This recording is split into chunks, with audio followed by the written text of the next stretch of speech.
कांग्रेस और सपा में लगभग गठबंधन तय हो गया। आज शाम को प्रेस वार्ता भी शायद हो सकती है।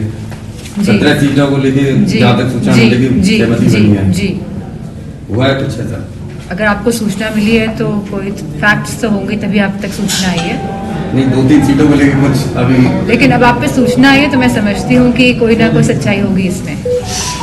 धर्मेंद्र जी पहले वहां से थे, बताइए उसे, अब उनको क्या लग रहा है, कहाँ उनको दिया जा सकता? आने वाले समय में जिस तरह आप देख रहे हैं रोज लिस्ट निकल रही है हर हफ्ते में, तो आपको पता चल जाएगा कि धर्मेंद्र जी अगर लड़ेंगे तो कहाँ से लड़ेंगे। सांसद जी लगातार लिस्ट जारी की जा रही है। सांसद लगातार नहीं, खाली 3 लिस्ट आई है। 3 लिस्ट आई है। हाँ, तेज प्रताप यादव जी का उसमें नाम नहीं निकल के आया। क्या मैं समझती हूँ राष्ट्रीय नेतृत्व तय करेगा कि कौन कहाँ से चुनाव लड़ेगा।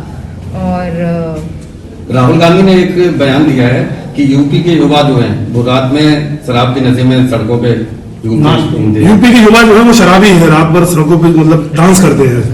मैंने इस तरह का बयान नहीं सुना है, पर मुझे ये पता है कि यूपी का जो युवा है वो बेरोजगार घूम रहा है, उसके पास काम नहीं है, वो हताश है, उसकी आशाएं धीरे धीरे कम होती जा रही हैं क्योंकि सरकार नौकरी नहीं दे पा रही है। अगर नौकरी आती भी है पुलिस में, आपने देखा होगा किस तरह पुलिस की नौकरी में भी अब जांच का विषय बन गया है क्योंकि पेपर लीक होने का भी सवाल उठ रहे हैं।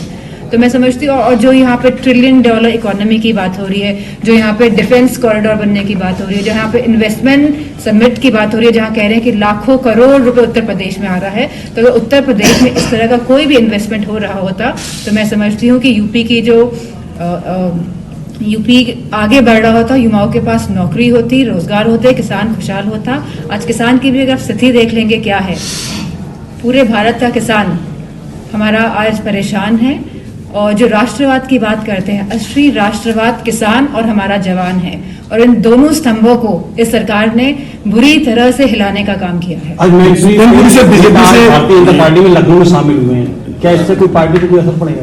मैं नहीं समझती हूँ क्योंकि शुरू से ही समाजवादी पार्टी के राष्ट्रीय अध्यक्ष जी का जो मूल जो फाउंडेशन थी वो थी पीडीए, और मुझे खुशी है कि आज अलायंस होने जा रहा है और आप देखेंगे कि कितनी मजबूती के साथ ये अलायंस भाजपा का सामना करेगा क्योंकि भाजपा हर फ्रंट में फेल नजर आ रही है।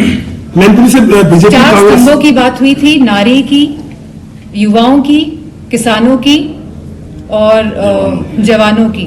तो मैं समझती हूँ कोई भी खुश नहीं है, और स्पेशली जो ये अग्निवीर योजना लेके आए हैं, जहां हमारा गांव के किसान के बच्चे फौज में जाते थे, जहां अर्थव्यवस्था सही होती थी हमारे गांव की, तो उस सब को बर्बाद करने का काम अगर किसी ने किया है तो 10 साल की केंद्र की सरकार और लगभग 7 साल की उत्तर प्रदेश की सरकार ने किया है। केशव प्रसाद जी का नाम आ रहा है बीजेपी से, मैनपुरी से केशव प्रसाद जी का जो है नाम बताया जा रहा है लोकसभा चुनाव लड़ने के लिए। मुझे नहीं पता है। और सांसद जी किसान लगातार कांग्रेस ने पोस्टर जारी किया है जिसमें राहुल गांधी को श्री कृष्ण दिखाया गया और अजय राय को।